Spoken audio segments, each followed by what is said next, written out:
Hello and welcome to Run With Purpose's first ever virtual event. I'm one of your hosts, Neil Latte, and I am the co-founder of Run With Purpose. Now, just before we start our event, I'll be briefly going through some housekeeping rules just to keep you all aware.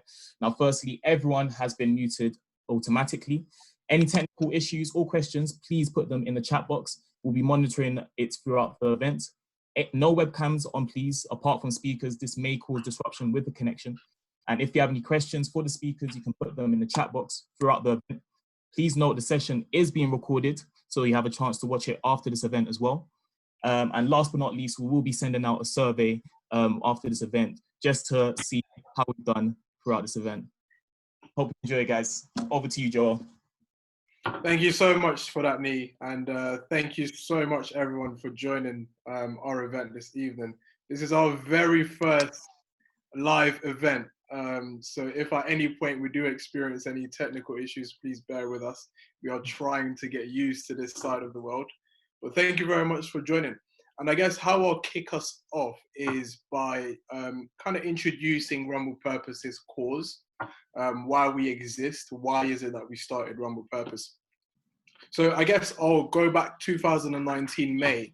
2019, I was in my final year of university, in final semester where, as you can imagine, many assignments, many exams, and not only that as well, also thinking, hey, when this is all over, where am I going to be?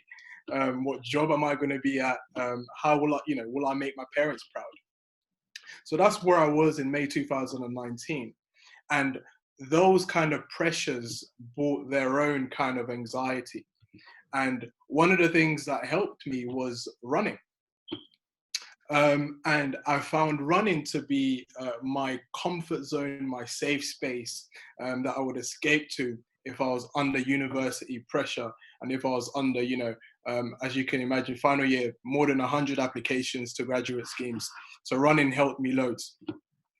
Now, when it comes to mental health and Run With Purpose's cause, how it links to my story and what we're doing at Run With Purpose is that there are many men who perhaps are in the same position that I was in, or even worse.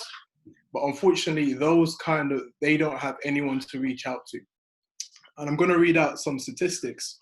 In 2017, the Office of National Statistics showed that a staggering 75% of the 5,821 recorded suicides were male. And back then, that was 3 times more likely than women. And this statistic has remained steady since mid-1990s. And so that's something that when Nee and I read, all of a sudden we're thinking, wow, there's clearly an issue. And then on top of that, looking at our own stories, so myself when at university and Nee's story, it made sense for us to create something that connects to our story and that connects to our experience. So that's the purpose of Run With Purpose. And now what I'll let Nee do is introduce exactly what we do, when we do it, where we do it, and some of the stories that we've heard so far from the guys. Nee? Thank you so much for that, Joel. Yes, as Joel said, we wanted to create a platform where men can come together and be vulnerable. We're living in a day and age where men are so, held up with their emotions. And we want to create that safe space where guys can come out and be themselves. So we've created Run With Purpose, which is a community aimed at helping mental health issues through running and socializing. And our aim is to create a safe space for men where they can become the best version of themselves. Now, since June 8th, 2019, we've seen guys come every week to our runs in Alexandra Palace. Now, we hold our runs every fortnight on Saturday where guys can come and run. But as well as that, after running, we go to a local cafe, we chat and speak about what's currently happening in today's society. We open up about what's currently holding us back. We speak about, the certain issues that we face as a male. And this is something that we don't come across, in this day and age. You know, Joel and I, we've grown up in what you would call the hood, and it has stopped us as well from allowing us to be vulnerable with our male peers. And what we usually hear is, you know, man up when we're talking about something sensitive. But we're trying to change that stigma. We're trying to change that mindset and allow guys to be vulnerable, to speak up and be vulnerable about what's currently happening in this day and age. Now, you can also find us on Instagram, which is Run With Purpose, which is Run With Purpose LDN. Also the same on Facebook and on our website.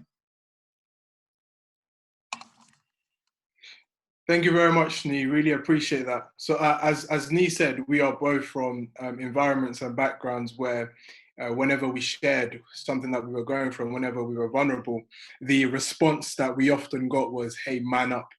And so Run With Purpose now, it's all about creating a safe space, like Nee just expressed, a safe space where guys can be their very selves and ultimately become their very best version, because by them being able to express how they truly feel, and by them being in a safe space and being in a community, they're on a road to not only recovery and feeling better, but they're on a road to fulfilling their potential.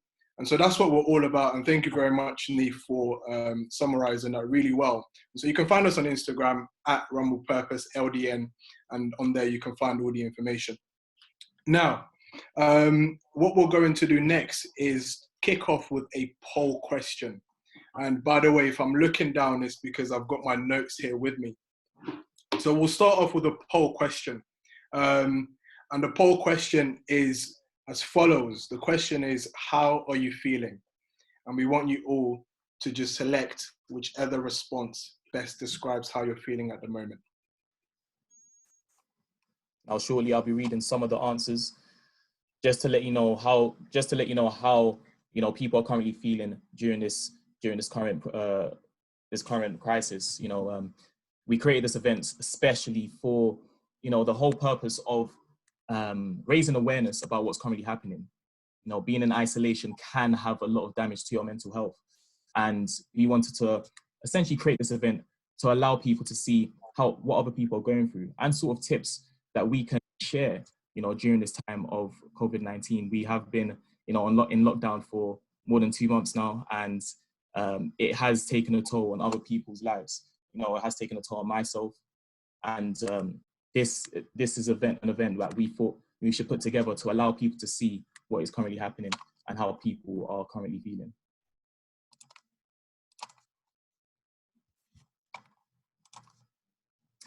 Now, just to read out some of the results.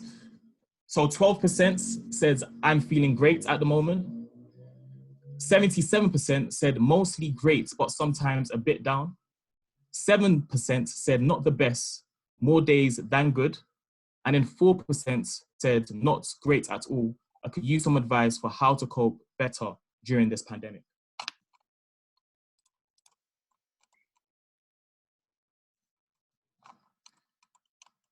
That is perfect. And then I see thank you for that, Nee. I see we've also got some responses in the chat as well. So Karen has said, feeling chilled right now, which is awesome. So we're going to read out more of these responses as we continue on the session for today. So at any point, feel free to use the chat to express how you're feeling at the moment, and we'll read some answers later on if you're comfortable. So to start off with, I'm going to introduce our very first speaker. So our first speaker for tonight is Tony Howarth, and along with that, I'll read his biography. So Tony is a mental health champion for BP in the UK and used to be a Samaritan. And for those who don't know, the Samaritans is a UK charity that offers support for people in distress. And Tony has experienced the Samaritans both from both ends of the phone, so being in crisis as well as suffering from psychosis and depression during his youth. And later in life, as a Samaritan, now what he does is listens to people and offers them the best support that he can. So without further ado, Tony, take it away. Thank you very much indeed. And thank you everybody for attending. I'm sure there's lots of other things you could be doing this evening, but attending this is great. So thank you indeed. I also feel a little bit like I'm the warm-up act for the lovely Carrie-Anne Heath and the amazing Shocker. So I just wanted to start by telling you that I have got myself a new job. I'm actually starting work in a bicycle factory. I'm going to be the spokesperson. Right, okay. That's about as good as the jokes will get. I'm going to do three things. I'm going to tell you a little bit about myself and a bit about my background and running and why I do that. Then what I'm going to do is talk about COVID-19. And then what I want to do is break some mental health myths. So please do bear with me. But I'm going to start by asking you just a series of questions. And you can answer them in chat if you like. Okay, so first one, are you exercising more or are you exercising less? Are you exercising more or less? Are you eating more or are you eating less? Are you eating more or are you eating less? Are you watching more box sets or are you watching less? Are you working more or working less? Are you more stressed or are you less stressed? Are you engaging more with people or less with people? Are you contacting your family more or less? Are you more caring or are you less caring? Now, the reason I ask you those questions, because it's not an all or nothing with all of them. This whole thing has turned into a very weird, long sort of spectrum. At one end, you've got this sinister virus that's like something out of a doomsday book. But at the other end, you're looking at the world now, climate change, you look at the pollution maps and they're far better than they used to be. We are actually becoming more caring. We're looking out for each other. We're becoming kinder. We're finding that we've probably got a little bit more time on our hands because we don't have to commute anymore. So we're actually changing for the positive, but we're actually facing something that's quite bad. So I'll come on to how I think it's affecting us in a few minutes. But yeah, my role, I'm a champion at BP, which really means I just flagship mental health and make people aware of mental health issues, because it still is a big issue and there still is a big stigma behind it. Yeah, I called the Samaritans many years ago. I suffered from a kind of psychosis. I suppose the points at which it were worse, I used to look up at the night sky and it almost felt, or it did, not almost, it actually looked like a solid entity. So slight delusions, and that became very frightening because in those days, it wasn't really called mental illness. You were either mental or you were crazy, so you couldn't really talk to anyone. So I struggled when I was very, very young. And it was only later on in life that I was able to begin to talk to people about it. And eventually I became a listener for the Samaritans. So I listened to people in distress. I did call the Samaritans during that time as well when I was young. And people call for all sorts of reasons, the Samaritans, by the way. And also I raised money for the Samaritans. I raised money through running. And Joel mentioned some statistics before. What's the biggest age of, what's the biggest cause of death for men between the age of 45 and 49? You probably know the answer to this already. It's suicide. So it's not heart attacks. It's not cancer. The person that's most likely to kill a man between the age of 45 and 49 is actually themselves. And I'll talk about a little bit later on why that occurs. Okay, so I then took up running. I started on a 10K to raise some money for charity, moved on to half marathons, then full marathons. And I now run ultra marathons, multi-stage ultras, which are a number of marathons over a number of days. And a lot of people on the call enjoy running. I tell you, running ultras is the best thing you can do. There's no hard road to run on. You're running through beautiful countryside most of the time. Okay, COVID-19. It affects us all in lots and lots of different ways. Lots of things go to make up our sort of mental state. So, you know, we've got the way that we think, perhaps. We've got the relationships that we're in. We've got our physical well-being, finances, career, community, personal and spiritual development. All those things will affect how we feel mentally. Now, one of the issues, of course, with COVID-19 is we've all been isolating.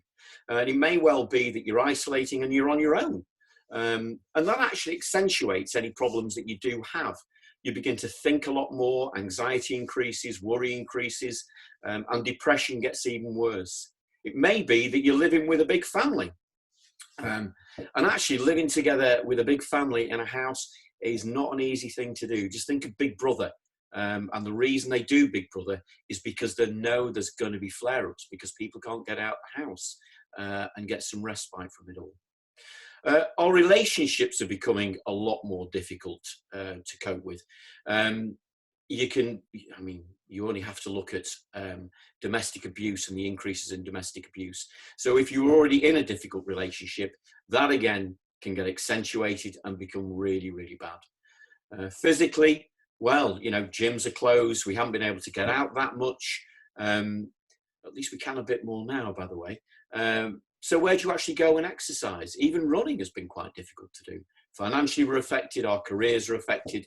Communities, personal and spiritual. So all those things are very, very difficult to cope with. And they all affect us in very, very different ways.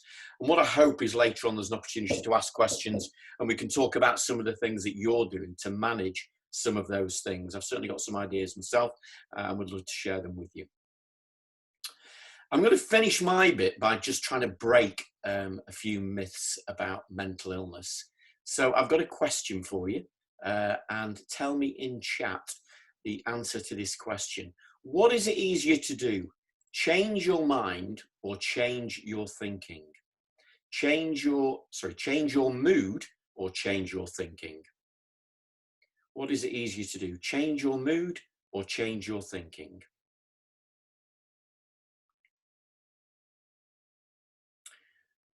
Okay, most of you are putting thinking. Some have put mood. It's actually mood. The challenge you've got is if you begin to get quite low, if you get quite depressed, and if you get anxious, you begin to worry. And you start trying to think of solutions, really, to solve the problems that you've got, or even the way that you're thinking. And all that will do is create an endless loop of thinking. It'll begin to get you down. It'll begin to become a decreasing circle. The easiest way you can change your thinking is to lift your mood. So when you get out of bed in the morning, get a shower, have a coffee, go for a run, go and start talking to someone. All those things will help change your mood, and that will actually change the way that you think. And it's a lot easier to do than just changing your thinking. Now, one of the myths that I want to break is around depression. And some of you, I think probably most of you will understand this. Depression, by most people, is considered something that's quite lethargic, self-indulgent, can't be bothered to do things, maybe even sad. It's none of those things. Depression is a vicious, relentless attack on the mind that can be incredibly brutal, something that there's no respite from. And if we know and understand that, then we know that people have to be cared for, and we know that we have to allow people to talk and express themselves to lift some of those feelings. Now, the reason men suffer so much is if you can imagine a man and their thinking is kind of like a box. And that box is, on the outside, is their beliefs. And these beliefs have been instilled in them by their peers, their parents, and they are things like, man up, you're the provider, don't show your feelings, it's not good for you. You're a bit wet perhaps if you start crying. Crying, men never cry. Now, because of this, if they begin to feel upset, one of the things they can't do is talk, because they can't express how they're feeling. So, in order to get out of this box that's probably getting enclosed and coming in on them, all they can do is a number of things. One, they can drink, take drugs. Two, they can talk to someone, but they find that very, very difficult to do, of course. Three, they can actually take the ultimate exit, which of course is suicide. 4, what they could do is actually find someone to talk to that is non-judgmental, or talk to the Samaritans. Now, it's not a panacea. It's not going to cure anything, but it might provide a little bit of respite or a little bit of relief and make them feel a bit lighter. It's almost like when you're depressed, everybody watches, I think, I'm a Celebrity, Get Me Out of Here. Now, one of the things with that program is that they normally have a pit, and they put people into a pit. So imagine that you get thrown into that pit, and then the door closes, so it's all black. And then you get the worst things thrown on you that you could imagine.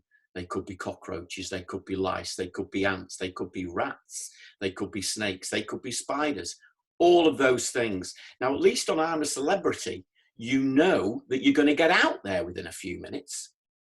Now, if you're in depression, you don't know that you're going to get out of there. You actually think you're going to be in there forever. And what's even worse, that door then becomes a glass door. So you can see the world outside and everything that's happening, but you can never be part of it. And that's the reason that men feel so bad when they're depressed. And I'm not excluding women, of course, because women do feel depressed and anxiety. Generally speaking, and it's a massive generalization, women can talk a lot more and talk about their feelings a lot more. So that's all I wanted to talk about at the moment. But if you've got any questions about what we can do to actually make life a little bit easier during this period in time, then hopefully you can ask me in the questions later on. I'll pass back over to the host. Is it to Megan or to Joel?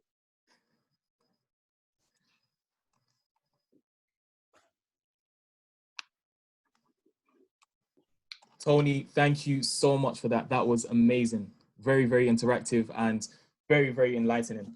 Thank you so much for that. We're going to now move on to our next speaker, who is Carrie Ann Heath. Carrie Ann is one of our clinical managers, is one of the clinical managers at Give Us a Shout. So for those who do not know what Give Us a Shout is, Give Us a Shout is a free text messaging service which provides 24/7 support for anyone experiencing a mental health crisis. Now, guys. Now, Carrie Ann has been involved with Give Us a Shout since infancy and before they launched until present day. And you recently just celebrated your first year anniversary, right? We did. How amazing. How amazing. And prior to this, Carrie Ann's background was based in mental health, and she has worked in a non-for-profit sector and the NHS. She is also a qualified and accredited therapist and supervisor. So without further ado, Carrie Ann, take it away. Thanks. Hi guys. I want to start off by saying, obviously for those who don't know about Shout, I will completely explain who and what we are in just a second. But just as a heads up, I'm really curious, how many volunteers and people from Shout do we have here? If you're from Shout and you work with us, drop a message in the box. Wow, how amazing. How amazing is that? So thanks for joining us, guys. Obviously, you've heard from Tony, you've heard from what Run with Purpose are all about. And Shout, how do we fit into this? Well, it's a really good question. Shout is a service, for those of you who don't know. We are relatively new. We've come up to our 1-year anniversary. And if you want to know more about us, we do have an Instagram account, which is Give Us a Shout Insta, where we talk through a lot about what our anniversary has meant to us and what it's meant for the people that we work with. But the service itself, so it's a tech service. We're there 24/7. We don't sleep. And we are fundamentally available for anyone who's in crisis. What a crisis means can mean something different to everyone. So it's really it's an accessible thing. It's available to young people, old people, people who are stuck at home with people maybe they don't want to be with, or even people who just really miss having friends and family around them. Maybe they're really lonely right now. So a little bit about Shout generally is that we work with all different areas of topics. I'm sure some of the volunteers will happily give their experience, and I can see some of the comments there, they're amazing. So it's great to have kind of such a mixed variety of information there on the side panel. If anyone can keep up with the chat, please do go read, it's great. But a little bit about the COVID-19 situation and how this has had such a mad impact on us, right? So 25% of the conversations we were getting by the end of March were all related to do with COVID-19. Whether it was the discussion of the word COVID-19 itself, or whether it was the word virus or lockdown, it was all a really, really big topic for us. And I think slowly, I'm sure the volunteers can share their experience of what it's like to take these conversations, but a lot of them maintain a high level of anxiety, a lot of worry, a lot of stress. And interestingly, of the conversations that we do take around COVID-19, about 60% of them all contain the theme of anxiety. So if we think about how much that affects people right now living with that level of anxiety and that level of uncertainty, actually it's a pretty big thing. And I think what it also does, and I'm sure anyone would agree with this, is that it shows us that actually probably more people than you realize out there at the moment are really struggling with the anxiety and the uncertainty of what is going on right now.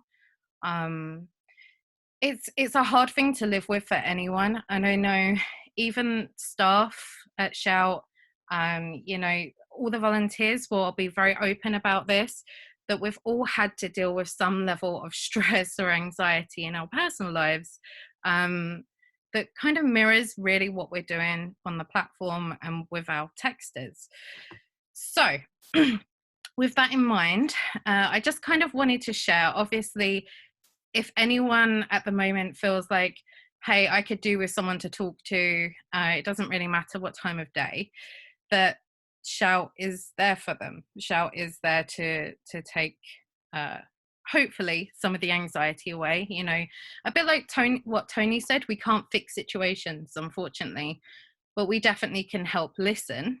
And I'm sure the guys in the side chat definitely agree. But I just wanted to share some tips that we often see come up on Shout that might really, really help people who are really struggling at the moment. So firstly, talking about a situation, a stress or worry can make it feel so much better. So whether that's texting us, whether it's talking to a family member, whether it's, you know, saying to your boss, if you're struggling to work from home, you know what, I'm really struggling at the moment, can I have some support with this? Offloading some of that fear can really help. The second thing is trying to do something meaningful for yourself.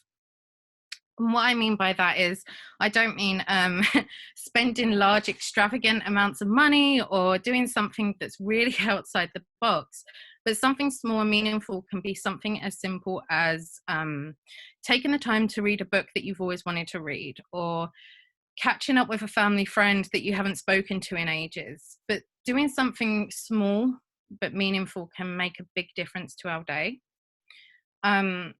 Equally, taking some time out for yourself.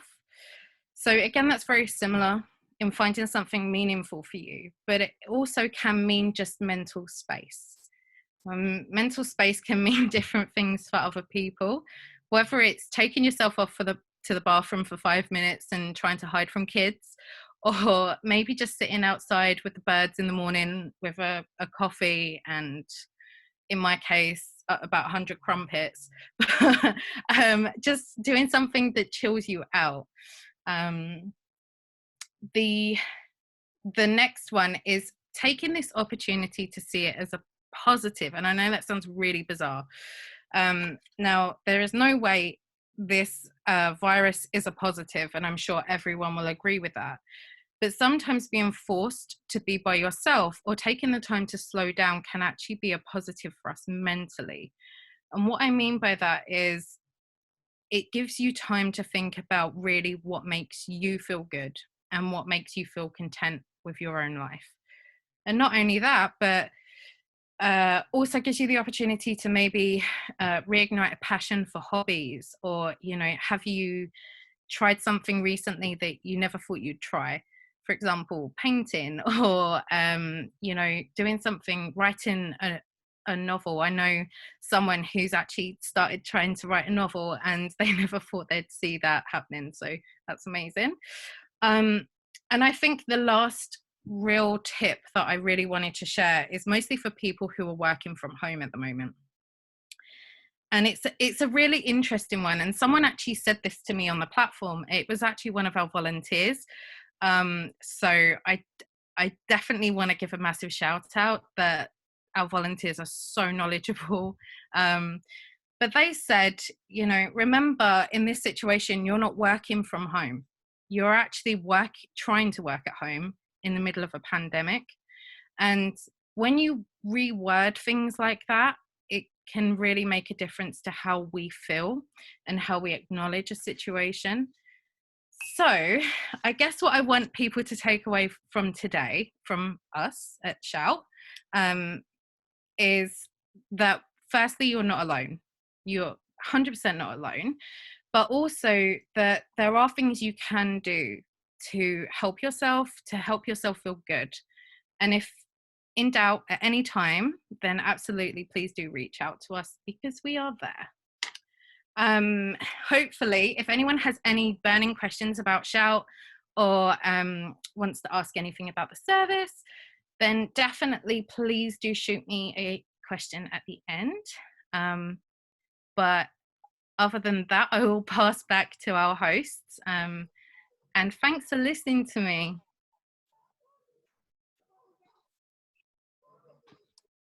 Thank you so much, Kerry-Ann. Wow. And I guess Nee said this already, but I'd like to repeat also, happy 1 year anniversary to Give Us a Shout. And thank you to all the crisis volunteers for what you lot do, especially in times like this. You lot are all brilliant, and we appreciate you for what you do. Thank you again, Kerry-Ann. Now, our next speaker is Shocker, who's a music artist. I'm just going to read his biography. So Shocker is most known for his part in the grime trio Marvel, with their success including hundreds of thousands of views on YouTube, tours with artists such as Chipmunk, Skepta, and Diversity, and winning both Best Newcomer at the official Mixtape Awards and Best Music Video at OMAs in 2010. Marvel, his previous group, were unrivaled in their time and set the tone for many artists and groups in the UK. Their most memorable moments were their freeway radio sets and ability to record songs and put them out within a matter of days. Without further ado, Shocker, take it away, brother. Yo, what's going on? Kerry-Ann and Tony were incredible. Like, you said most of the things that I wanted to say, but I'm going to echo off the back of it. But just to go into my story a bit more, so I was in a group, a three-piece grime group called Marvel. It was three of us, Double S, Vertex, and myself. We was together for like 5 years. We did amazing things. We toured with Chipmunk. We toured with Diversity. I don't know if you guys remember. Do you guys remember Diversity? The group that won Britain's Got Talent. Let me see. So we toured with, yeah, I can see the comments. Yeah, we toured with Diversity. They were amazing, by the way. We toured with Diversity and we toured with Skepta. And yeah, we did those 3 tours, and then we got signed in 2010 for a song of We Know. And then in the end of 2010, we got dropped from the label. The song didn't do that well. The label got cold feet, and then they dropped us. And then from that point on, I ended up spiraling into this deep depression, and ended up getting sectioned in 2011 for the first time, then sectioned again in 2013, then again in 2016. So that's 3 times. So I know a lot about what it's like to go through mental health. So getting sectioned after those 3 times, I remember the doctor saying to me that you've been sectioned a lot of times for your age and you can't come back here. Well, not you can't come back here, but you need to figure something out because you've been here a lot of times and it's not good. And I remember that clicking in my mind, and I remember saying, oh, I need to do something. So what I did was, there's a quote that says, the cave we fear to enter holds the treasure we seek. And I think the caves that we fear to enter is our mind. Our minds are caves, and we usually fear to enter them because we don't want to face what we have to face. But I want to say one of the keys that I realize is that facing your fears and going into your mind and really sorting everything out is so important, because that's what I had to do. Our minds are like messy bedrooms, and like you've got to like really go in there and clean the bedroom up. This is just a metaphor, but you have to go into your mind and really clean everything up. Some things you won't like to see, some things you'll be happy to see. You know, like when you're clearing up your bedroom and you see like an old picture and you're like, oh, I remember this picture. Or you see something you don't like and you're like, oh. But what we tend to do is that when we see something we don't like, we start to get angry at what we see, not knowing that it's just something from the past that you can throw away. If you see an old picture in your room that you don't like anymore, you can just put it in the bin and put it to the side. And that's what we need to do when we're clearing up our mind. So that's what I literally did. I literally went into my mind and my messy bedroom of a mind and literally cleared up everything. And I want to ask everyone a question. Have you heard of a woman called Louise Hay before? Has anyone heard of a woman called Louise Hay? Yes, no, yes, no, yes, no, yes, no, no.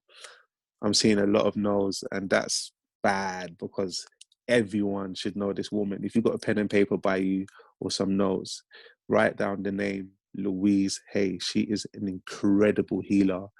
I stumbled across her book called You Can Heal Yourself, and I watched all her videos on YouTube, and she literally guided me through my whole healing process. She is incredible, and I advise all of you lot to use this time. This is going to go into the next thing I wanted to talk about, which is COVID-19, the positives of COVID-19. Like Kerry said, is that the virus is not a positive, but it forcing us into isolation is a very big positive, because you can use this time to do exactly what I was saying, as in like facing your fears and getting to know yourself and learning about yourself more. This is what I think this whole period is about, because most people won't use this time to get to know themselves because they're too busy working or in a relationship or, do you know what I mean, chasing their dreams. But now it's like life has literally forced us to take this time to get to know ourselves. And I think this is the time you should use to really go into that cave you fear, which is your mind, clean up that messy bedroom, literally go in there. And another thing is that someone said to me, you should have an interview with your thoughts. And I think that's a great way to put it. Most people have arguments with their thoughts. Have an interview with your thoughts. Ask yourself questions like, how do I feel today? Why do I think I'm an ugly person? Why don't I feel like I'm a happy person? Why don't I chase my dreams? Why do I hate this? Have an interview with your thoughts, not an argument. An interview. Like what we're doing now, this is literally like an interview. Like I'm talking to you guys are responding. It's not harsh, it's not aggressive. You should do the same thing with your mind. So those are the 3 pointers I wanted to share. And yeah, that's what I've got to say about that.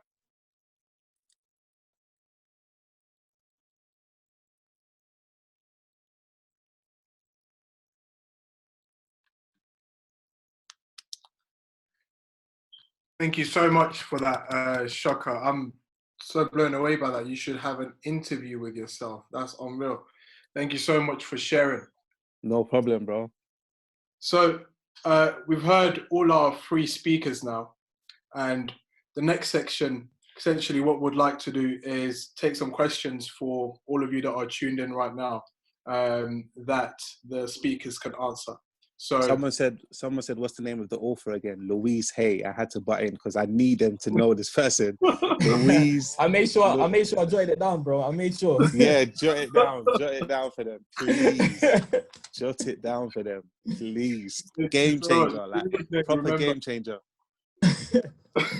Amazing. Please send over your questions, and then what Nia and I will do, we'll just facilitate that process. So we'll pick questions to ask them, and then they'll go ahead and answer.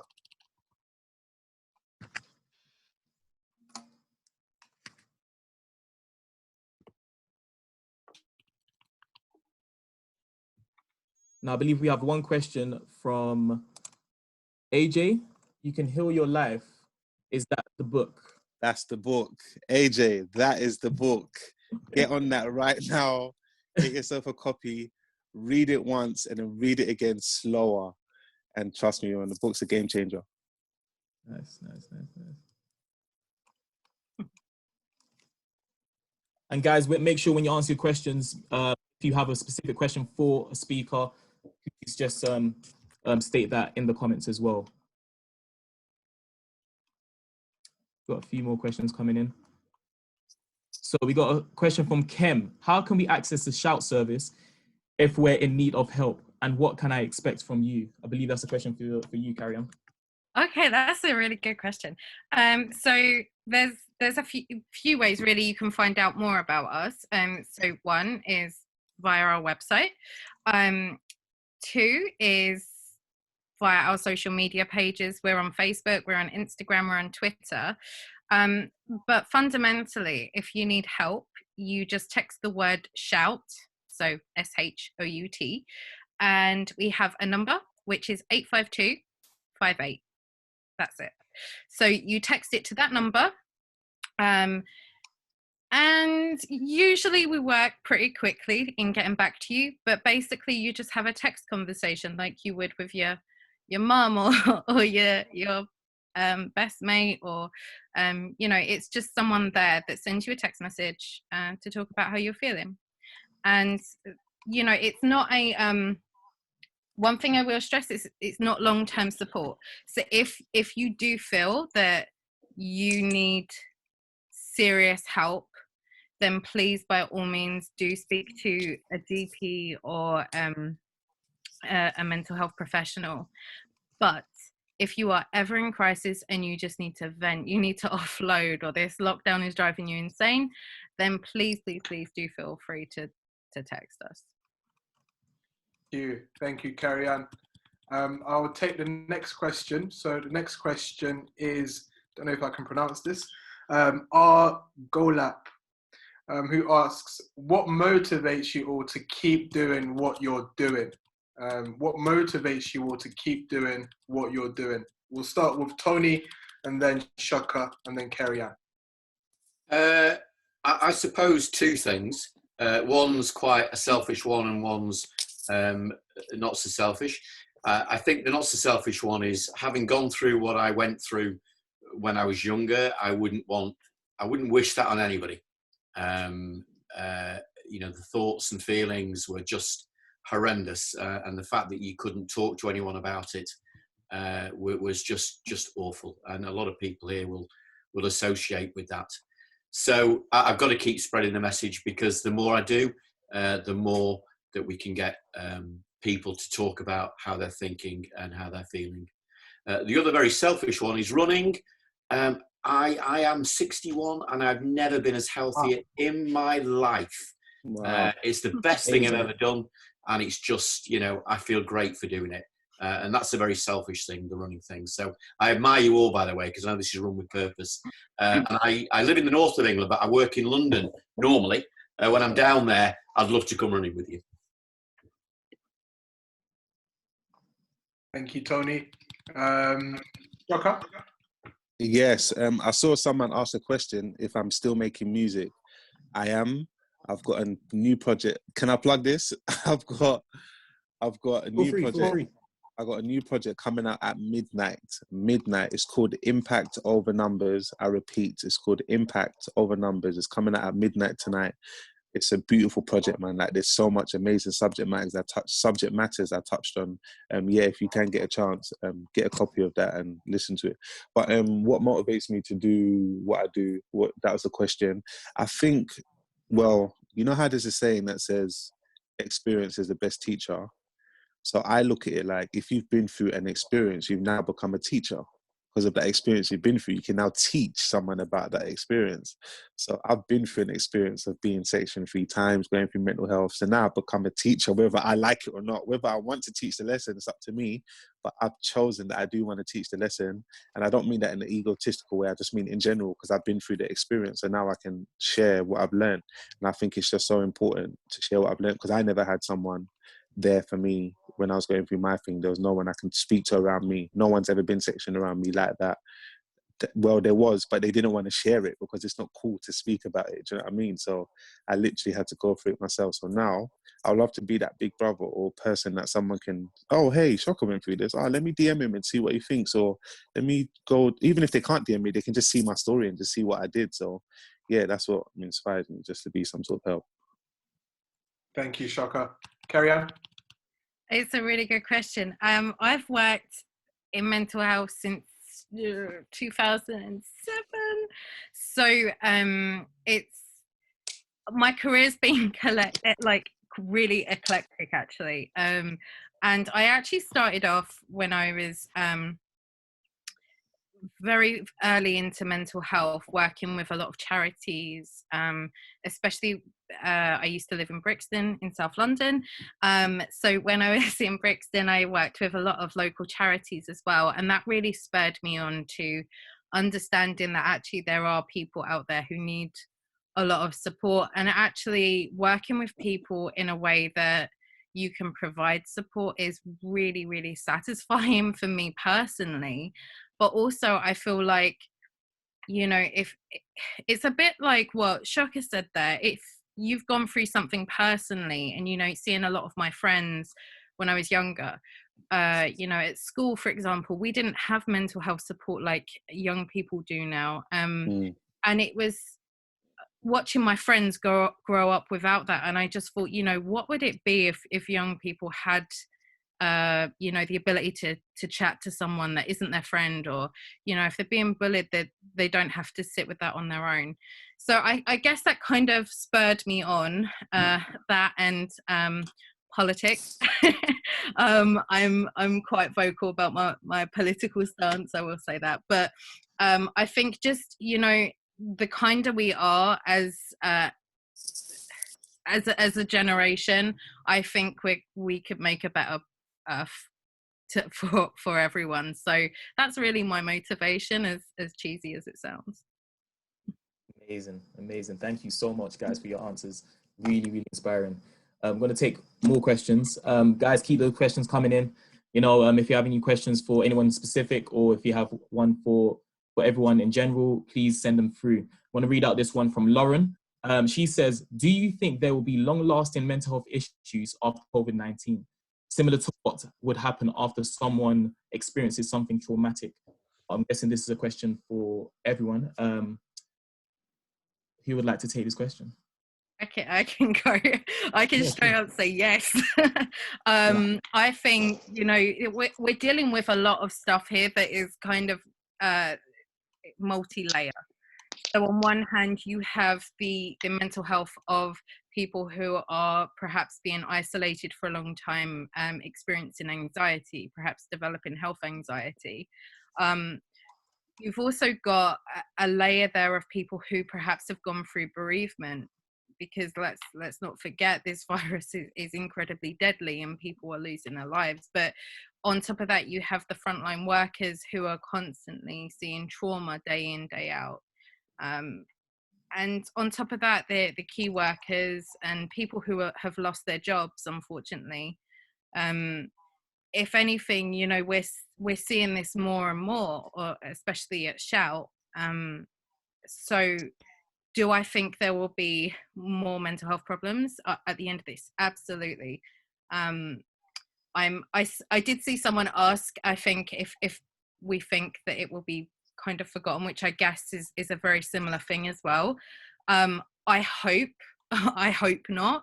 But I mean, our service definitely isn't going anywhere. And if anything, I'm hoping that we are able to help those people that really are suffering through this. I'd just like to build on that, Carrie, if I may. because I think what you said is vitally important. And I think that bit about will it be forgotten? Unfortunately, with mental illness and mental health, it's invisible and people can't see it. A lot of other ailments, people can see that there's tangible things there that people can notice. So I think it's really incumbent on ourselves. In fact, that's everybody on the call. We've got to continue talking about mental health. Yes. And you know how difficult it can be for people and the things we can do to help people. So it won't disappear as long as people like us don't disappear, you know, talking about it all the time. So we should never ever take it for granted that, you know, there will be some time in the future when everybody will just be able to open up and talk about it all the time. That will never happen. There'll have to be people like us always talking about it and making sure people know about it. Thank you, Tony. So just because I'm conscious of time, we're going to move on to the next question. Next question, someone asked, what would you recommend for talking to teenage boys who are not very good at talking about their emotions, who are obviously struggling in lockdown?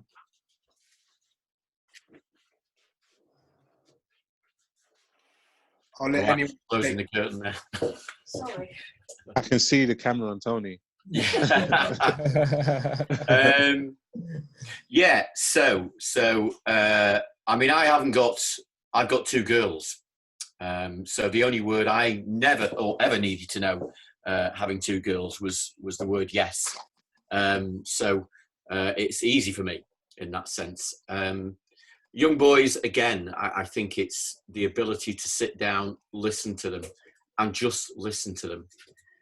And I know as parents and as managers, what we tend to do is when someone moans, complains, gripes, has a problem, starts talking about things perhaps we don't understand, for some reason we get in this solution mode where we've got to provide an answer to whatever it is they have. And actually we don't. The answer is actually just to listen and just to let people talk. Again, I want to make the point, it's not a panacea. It just lets people talk about themselves. And if you do it really non-judgmentally, and I mean it really non-judgmentally, then, you know, it makes them accept themselves that whole lot more. So just patience and talking, I think, or listening, sorry, I should say.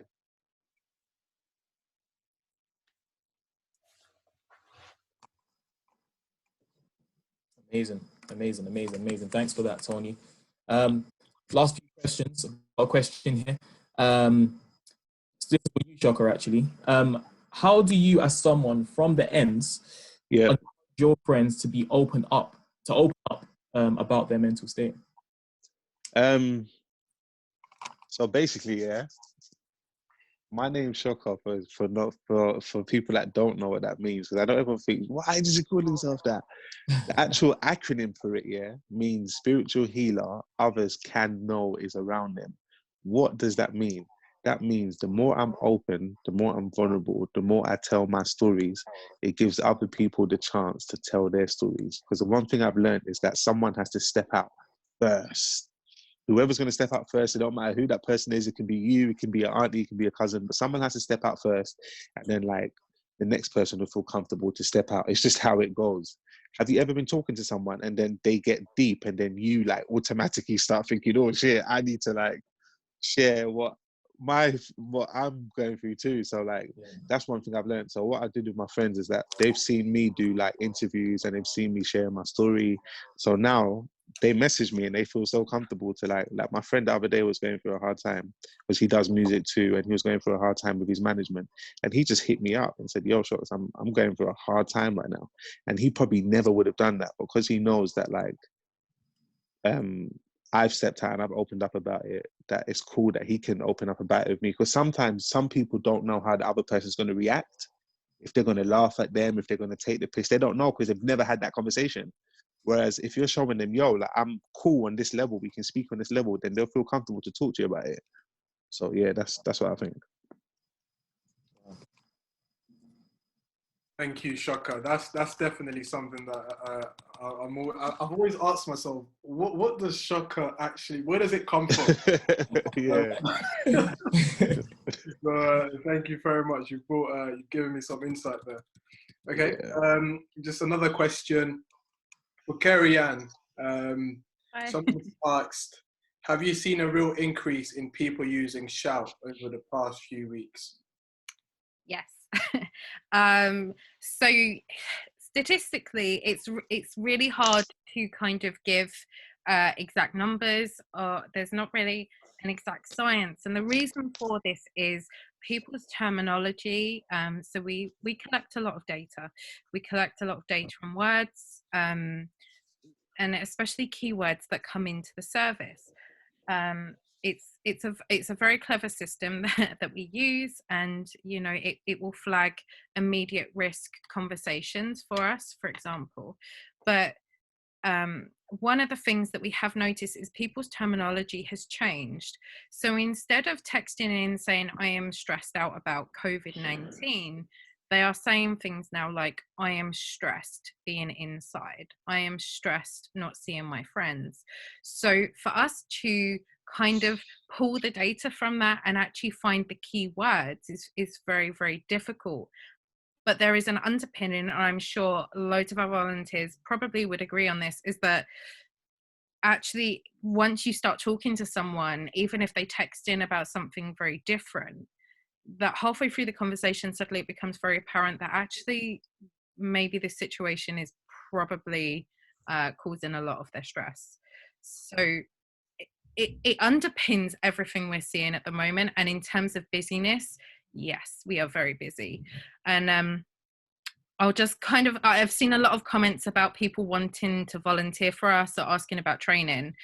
If you are interested in volunteering for us, we love volunteers. We're such a big community. Please check out our website.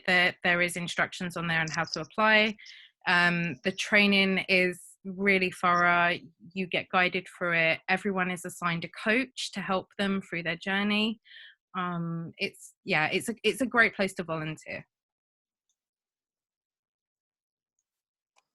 Amazing. Thank you so much for that, Kerry.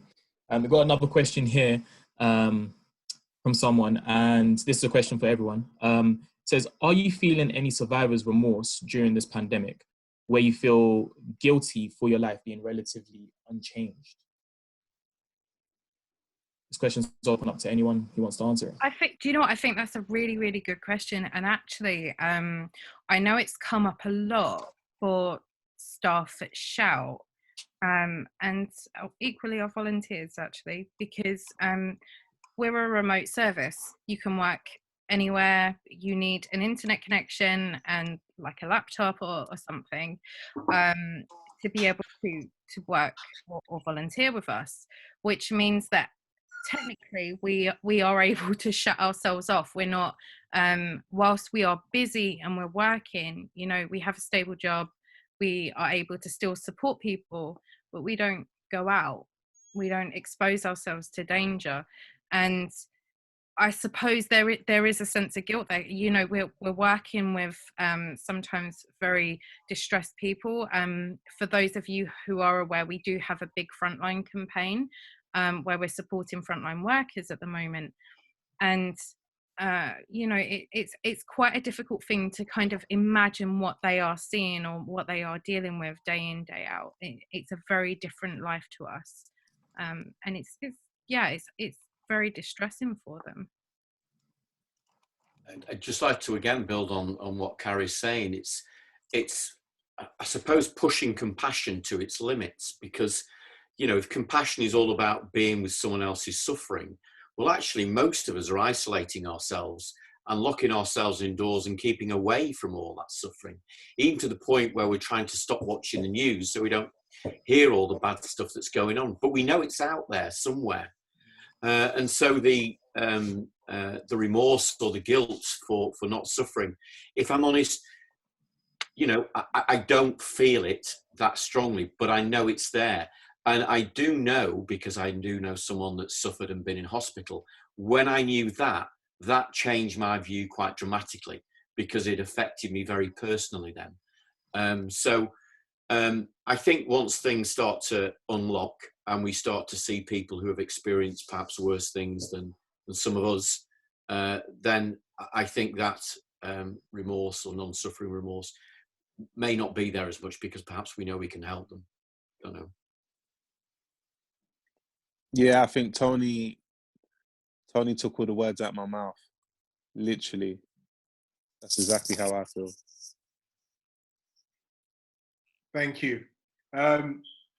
So take another question from the chat. Someone's asked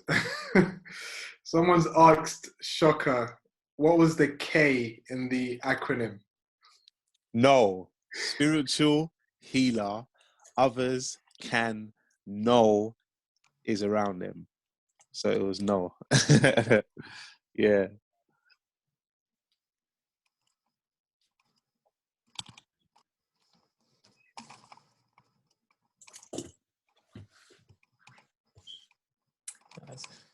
By the way, guys, if you like to keep those questions coming through, if you have any questions for Shocker, for Carrie-Anne, or Tony, do let us know. We have a lot of questions coming through here today. But if you have any specific questions for for any of them, please do let us know. I've just got a question to ask everybody else, actually. I'd love to know what the answer is. But how will this whole situation make your life better, or you a better person? You could all put your comments in the chat. That's a great question.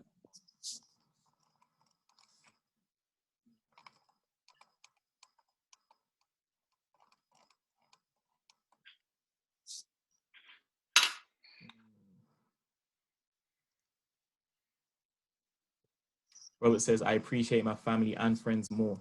Love that. Yeah. Someone said, I have used this And I can time to relate. reflect.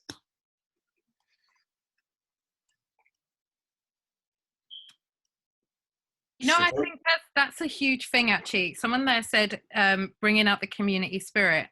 And I think, you know, I know I'm going to sound a little bit biased because I'm completely like, yes, team shout. But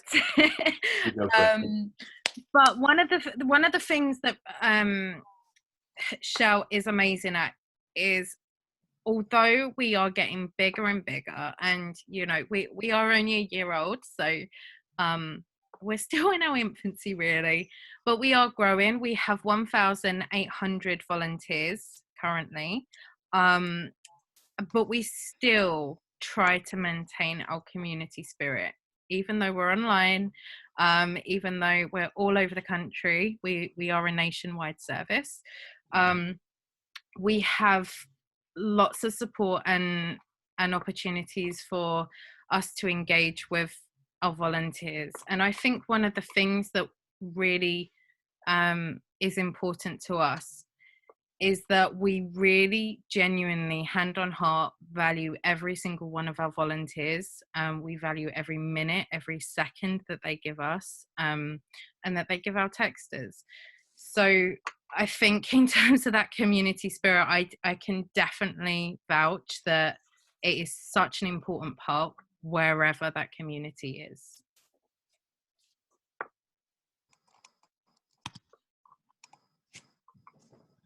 Thank you, Carrie-Anne. And one thing I'll also like to vouch for that. We've had multiple guys at Run With Purpose who have come to us and said, wow, I've really benefited from Give Us a Shout. And I've even utilized the service myself, and I can really say that it's been really, really beneficial. So I'd encourage everyone to use Give Us a Shout. So what we'll do now, we're going to take 2 more questions from the chat. And then after we've taken 2 more questions, what we're going to do after that is summarize with some key points from this event. And then after that, we'll round up, just because we want to make sure that we're all on time for the NHS clap at 8 p.m. All right.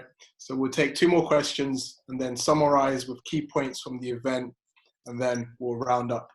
Nee, do you want to pick a question from the chat? Sure, we got an interesting question here from Fran. This is for you, Shocker. Have you lost any friendships by admitting to your vulnerable side?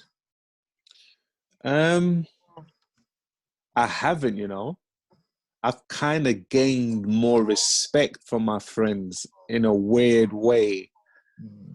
So that is proof that being vulnerable is actually, there's benefits to it, because like, at first they was mocking me like, nah, shucks, man, you can't be talking about, you're too open. They're just laughing. They used to make jokes and say, he's being too vulnerable, making jokes about it. But now it's like, it's cool in the group chat. Everyone comes in the group chat with their problems, and everyone speaks, and like my friends DM me on private ones. Like when they don't want to talk in the group chat, they come and message me privately. So like, yeah, as I said, you've just got to step out and do it. You've just got to step out and just say, do you know what? I'm just going to be honest with my friends. And 9 out of 10 times it works out in a positive. It works out for the best, like definitely. So no, I didn't lose any friends by being vulnerable. I really didn't.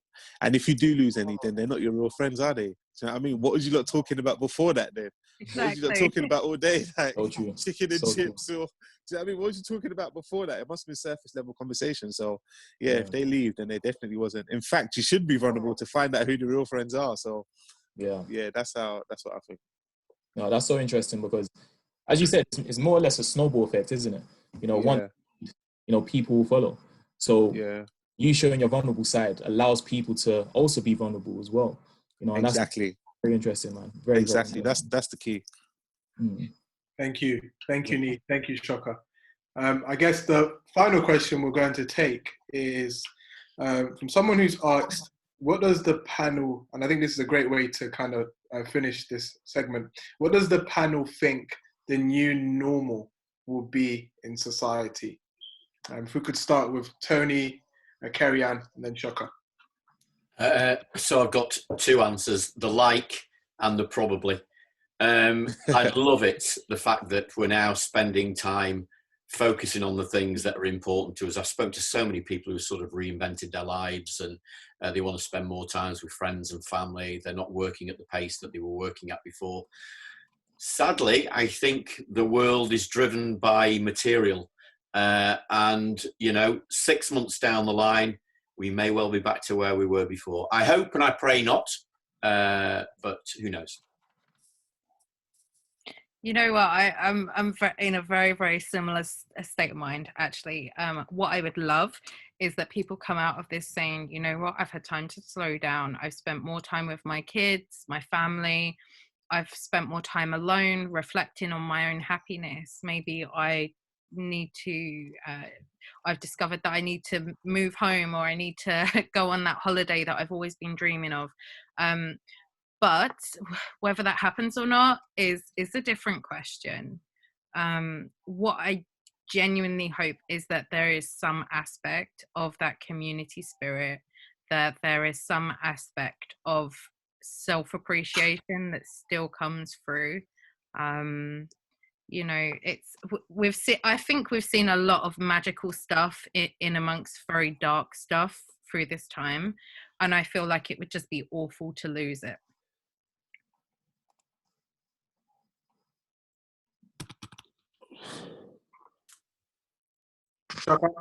Yo, I hope people won't be scared to be alone. Do you know what I mean? I think that's one thing a lot of people are scared of. That's why people are in relationships sometimes, because they're scared to like be without a partner and spend time with themselves. I hope this isolation period just be a reminder that no, it's not that scary to take some time out. And actually, that's another thing I hope people do take some time out. Because before, people weren't taking time out. I hope this period reminds people that it's okay to like take some time out for themselves. And yeah, that's what I hope. And I think just off the back of that, actually, Shoka, is that I really hope that people do come out of this with the ability to say, I'm not okay. Yeah. And I need to talk to someone, because we've been seeing that so much more. I know people who are really stubborn, but they have turned around recently and said, you know what, I'm actually doing really rubbish. I'm not doing okay. I'm eating bad. I'm not exercising. How do I motivate myself? And actually, for these people to turn around and say that is something amazing. So yeah, I do hope people feel okay by not being okay. Yeah. And to add on that as well, I don't know if this is still on topic, but what I hope mental health wise is that I hope that asking the question of how's your mental health becomes a new norm, becomes okay. Because someone asked me that the other day and it threw me back. Like, I went to Little Sims. I don't know if anyone's heard of Little Sims here, but she's an artist. And I went to her show and I bumped into one of my friends. And the first question he asked me was, "Yo, Shox, how's your mental health doing, bro?" And I was like, "What?" I was like, huh? No one ever asks me that question, like ever. I don't know if he asked me that because of like what I've been through, but like just in general, no one ever asks me that question. So I hope one day that becomes like a normal question where you just see someone, I'm like, "Oh, how you doing, man? How's your mental health been?" Like it's a normal question, as in like, when are we going to the cinema, or like when we buy new clothes? Like that's just like a normal question. That would be sick. Yeah. Amazing points there, guys. Thank you so much to all of you for sharing your points and your wise words that have helped me in particular. My book is just filled with so many gems right now. Honestly, really do appreciate it. So that's come to the end of our Q&A section. So if you for the guys who were part of this webinar earlier, we did ask a poll question earlier, and we stated, how are you feeling? Now, I just want to put up those results up to you again and just read out some of the results from that poll question. So what we asked earlier was, how are you feeling? Now, 12% said, I'm feeling great. 77% said mostly great, but sometimes a bit down. And then 7% said not the best, more bad days than good. And last but not least, 4% said not great at all. I could use some advice for how to cope better during this pandemic. Now, the best way to sort of end this event is for Joel and I to just summarize some of the key points that were mentioned from the speakers, from Tony, Carrie-Anne, and Shoka. So Joe, would you like to start with Tony? Of course. I think I could see by the comments that were coming through as well when he said this. Where I felt really challenged in my thinking was when Tony asked, what is it easier to do? Change your mood or change your thinking? I've never thought of that in my life. That got me thinking as well. That got me thinking, and it really made me question, hey, how often do I actually think about how I feel, right? How often do I take time to pause and ask myself, how am I feeling in this moment? And that was a real challenge for me, and I think it's something that I would like to take away to kind of help me navigate during a time like this, where there's so many changes happening, there's so many things going on. How often are you taking the time to pause and ask yourself, how are you feeling, Joel? I really benefited from that. Thank you for that, Tony. Amazing. A few of the key points I got from Carrie-Anne, from Give Us a Shout. Now, a few tips that she gave were, talk about it. Talk about your mental health. Talk about, how you're currently feeling, at this current time. It's just allowed us to become more vulnerable. So allowing yourself to speak about it with close ones, or even people that you do not know, it just allows you to edify your mental health during that time. And then she also said to try to do something meaningful for yourself. Something as simple as catching up with friends, reading a book you haven't read in a while. Those are some really interesting points that we should then adhere to help our mental health. Another point she mentioned was take some space to have some me time. It's all essential to just have that me time, as Joe just mentioned. Just to sit down and pause and think about, what can I do to edify myself? What can I do to help my mental state at this current time? And last but not least was taking this opportunity to see this as a positive. It gives you opportunity to try something new. During this pandemic, where we've been exposed to so much negativity on the media, on the news, you know, and it's just caused so much, you know, mental strain. But at the same time, also seeing this as a positive, try and see, you know, what areas in your life that you could essentially better, you know, whether that's, you know, picking up a new skill, picking up a new book, you know, or speak to someone you haven't spoken to in a while. I think for me personally, what I've gained, especially during this time, was, you know, the true importance of connecting with people and staying connected with people. You know, I've reached out to so many people that I haven't reached out in a while, honestly, and it's never felt so good. And it's not only just edifying me, but it's all edifying the other person on the line. So that's one thing I'll encourage, and I thank you so much for those points, Carrie Ann. Even what you've said there, Nee, connecting with people links well to a point that Tony made also earlier, when he said, when we were asked the question, how could you best help a teenager, for example, who's in lockdown? And Tony said, you can help them by listening to them in a way that's non-judgmental. And alongside that, you also have to be patient. I connected really well with listening to them, because at Rumble Purpose, we always have this phrase where we say, we're not professional counselors, but we're professional listeners. You know, that's a really good point, because actually, and this is worth mentioning, that so at the end of a conversation with Shout is that the texter receives a survey that they can or cannot fill in if they want to. They are welcome to leave some feedback to their volunteer as well, which is really lovely, and that the volunteer does get them. But one of the things when they are asked what makes a difference to them is just being heard. That's it. Wow, exactly. Exactly. So listening, very important. And then for Shaka, Shaka shared a few things around getting to know yourself and asking yourself questions, you know, self-reflection. And also, you know, besides the Shaka, that was enlightening to me.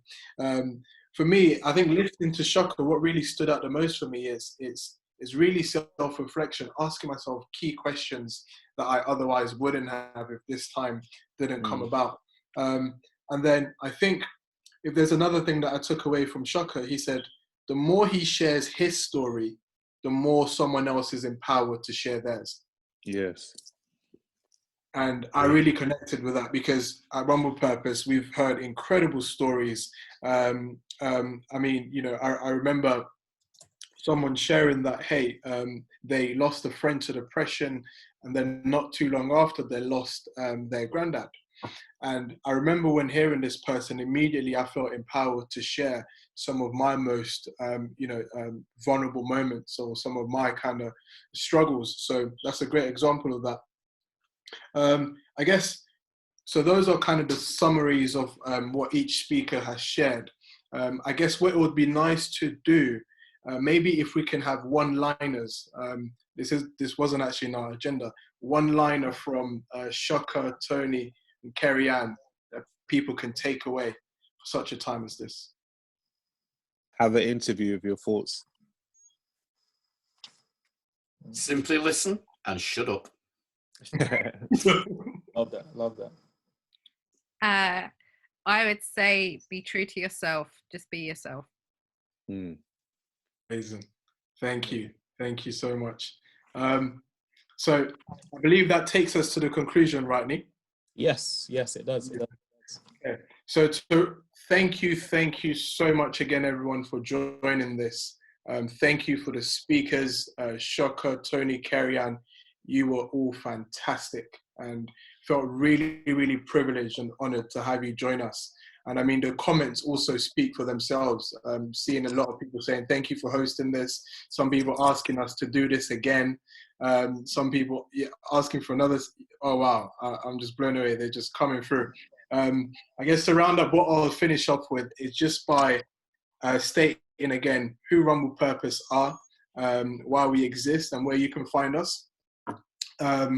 Now, Rumble Purpose, or our purpose, what we do is we want to create a culture, a space where guys can be themselves. We want to create a safe space for them to become their very best version. And the reason why we wanted to do this is because our backgrounds, Nia and I, were from environments where we were often told, man up, stop being a chicken, stop being a wuss. If I could use the word, stop being a pussy, and man up. And that caused a lot of us to bottle in how we really feel. And so creating something like Run with Purpose for us is for that safe space for guys to be themselves, to take the mask off, and to become their very best version. Nee? Yes, just as Joe says, you know, we are a community aiming to create that safe space for men where they can become the very best version of themselves. And how we're actually doing this is we're holding sessions every fortnight on a Saturday at Alexandra Palace, where we would usually go for runs at first, usually a run, and then we go for coffee, for a quick meal at a local cafe, and just speak about, you know, the sort of issues that we're currently facing as a man. You know, very, very intimate session, a very intimate setting as well, where we get guys to open up and be vulnerable, you know, as Ken mentioned before. So it's a matter of just creating that safe space where guys can actually come and be themselves. And where you can find us, we're all on social media. So on Instagram, Run with Purpose, LDN, and on Facebook, same thing with our website as well, Run with Purpose at ldn.co.uk. Make sure you check us out.